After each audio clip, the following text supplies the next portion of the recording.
Hey everyone, welcome back. My name is Rohan Bijou, and today we're going to take a look at the JLink 32-inch FHD monitor. So we can get this monitor for about $240 on Amazon, and it's a pretty good deal. So in this video, we're going to cover the unboxing, talk about the specs, and then connect it to my computer to show you how it would work in a workspace, and then connect it to my PS5 right over there and show you some sweet gameplay to see if it's really great for gaming as well. So this is primarily a work monitor, so it'd be great for works, using Google Docs, using Sheets, Excel, and things like that. So we're going to test it to its limits to see if it's really good at that. And as always, you can find the links for this monitor right below in the description, so you can go purchase it there. So before we begin, subscribe to the channel if you haven't already to watch more future content like this. Like this video if you found this helpful, and comment any questions or concerns, and I'll try my best to answer them. So without further ado, let's go straight to the unboxing. So the box is pretty standard, and let's pop the box open and lay everything on the table. The first thing we find is the neck of the monitor, which is made out of metal and feels pretty sturdy. And this is the same thing with the base. It's made out of metal, feels really sturdy, and it's in a C shape. Next, we have one part of the power cable, and then we have the second part of the power cable. And after that, we can find that we're given an HDMI cable, which is awesome. Then we have a bag of screws, and then finally a manual. Awesome, let's pull the monitor out of its cover and take a look at it. It doesn't feel too heavy, and its design is quite minimalistic, which is kind of cool. The build feels really solid, and I feel like it's more sturdier and more durable than actually flagship monitors like Samsung. Awesome, so let's set up the monitor. Right, so this is gonna be a bit more complicated than most monitors. So first, you have to remove this plastic cover in the back of the monitor, and this is where you'll place the neck. And you take the neck, place it here, match up the holes of the monitor to the holes of the neck.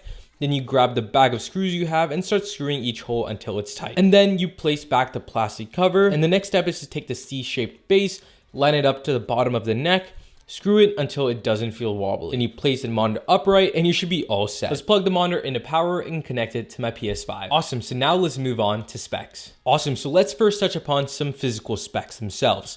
The display is 32 inches and has a glossy finish. This means that it'll be a bit more reflective, which is not really great for certain people, but it also means that the images will be crisp and will look amazing. The bezels on front are fairly small, which is great, and the monitor is made out of a mix of plastic as well as metal. As mentioned before, the build is super solid and is on par and even better than some mainstream monitors. There is one problem though with the build, and that is scuffing. I noticed there were small marks and scuffs on the side of the monitor near the bezels, and it wasn't really that great. Awesome, so now let's move on to the neck of the monitor. And the neck of the monitor has no sort of wire management, but it's pretty solid. The base is very thin and in a C shape, which opens a ton of room for your desk space, which is amazing. And from a side profile, the body of the monitor is also insanely thin. The back has no flashy designs, it's quite plain, and there is quite a lot of ventilation. And here we can find the ports, and they're located to the left. There is a DC port for power, an HDMI port, a VGA port, and a headphone jack for external speakers. There are limited ports, and I wish there were more, but it's great that they've done all of this for the price. There's also a toggle button on the back right, which is pretty solid in design, but it is also extremely confusing to use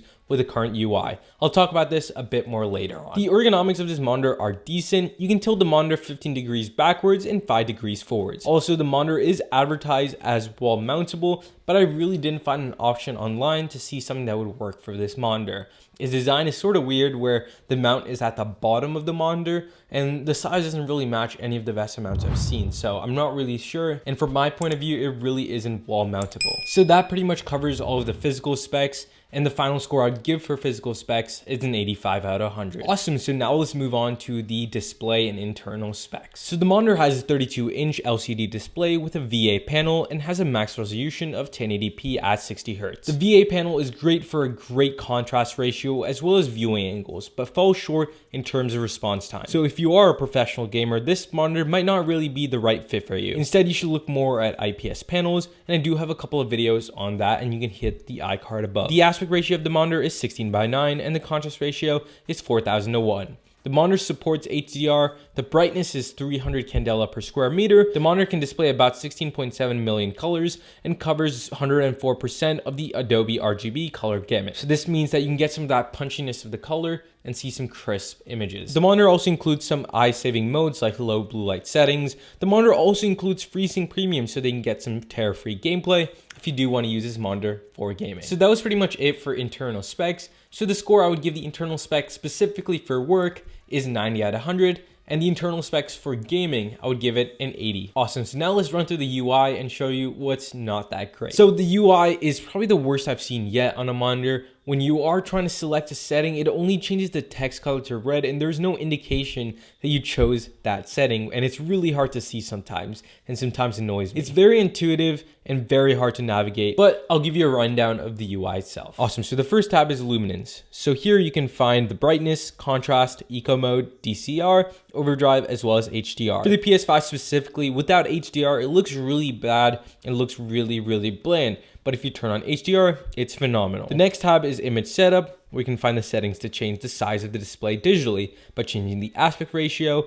and positions of the screen. The next tab is color setup, where we can change the color temperature, change the red, green, and blue values, and can enable the low blue light settings for safer visibility. Then we have the OSD settings, the reset tab, and then we have the extra settings. Here you can change the input, mute, volume, and turn on FreeSync. It's kind of weird that they have a volume setting here because there isn't really an internal speaker, but it's there. Awesome, so that was pretty much it for the UI. The score for the UI I would give is a 60 out of 100. There's a lot of room for improvement, but for now, let's move on to my final thoughts. So this monitor is really amazing for work. There's a ton of word clarity, which is usually a general problem in a lot of monitors, but here words are crisp and can be seen clearly. And Sheets and Excel are really amazing on this monitor, and the eye saving mode is an amazing feature and is something that I use quite regularly. The ergonomics for this monitor are decent, they're not the best. I value ergonomics a lot in my monitors, so height, tilt, swivel, those are things that I look for, but if you really want a great work monitor but don't really care about ergonomics, this would be the perfect fit. The overall build of the monitor is amazing and is one of the best ones for the price to use for work. I also played some YouTube videos on it and the videos were visually stunning. And this monitor is also really amazing for watching movies, which I also tried. And so movies, YouTube videos, anything other than work on that sort of realm is really amazing. So in terms of gaming, this really isn't the best monitor. You only get about 60 Hz refresh rate. You can only get 4.2 milliseconds response time. The display is only 1080p, so if you're a professional gamer, you might value those higher specs. But if you're a casual gamer like me, this would be the perfect monitor. So this is the sort of monitor that would be best for work, but not really great for gaming. But if you are a very hardworking person who wants to use it for work, but also do a little bit of gaming on it, this would be the perfect monitor as well. I've been playing a ton of games on my PS5 over there, and it's been amazing so far. It actually surprised me on how decent it was when using it. The glare is a bit annoying sometimes. I prefer anti-glare coatings on it, but it's been amazing so far. No tear, it's amazing. Make sure to turn on HDR when you're using the PS5 to get the best image quality. And overall, I think it was pretty decent and pretty great for casual gamers. Awesome, so based on the pros and cons for this monitor, the final score I would give this monitor for work is a 90 out of 100. And for gaming, I would give this a 78 out of 100. It has some amazing features, but there are some cons that sort of hinder that experience. So for gaming, it's obviously those lower specs, but for work, it's small things like ergonomics, wire management, and things like that aren't really great. But overall, it's a really great monitor for the price. So if you want to purchase this monitor, I have a couple links in the description that you can go check out. And if you are looking for more monitors, click this iCard right over here to check them out. So thank you guys for watching. Subscribe to the channel if you haven't already to watch more future content like this. Like this video if you found this helpful, and comment any questions or concerns, and I'll try my best to answer them. So thank you guys for watching. Catch you next one. Peace.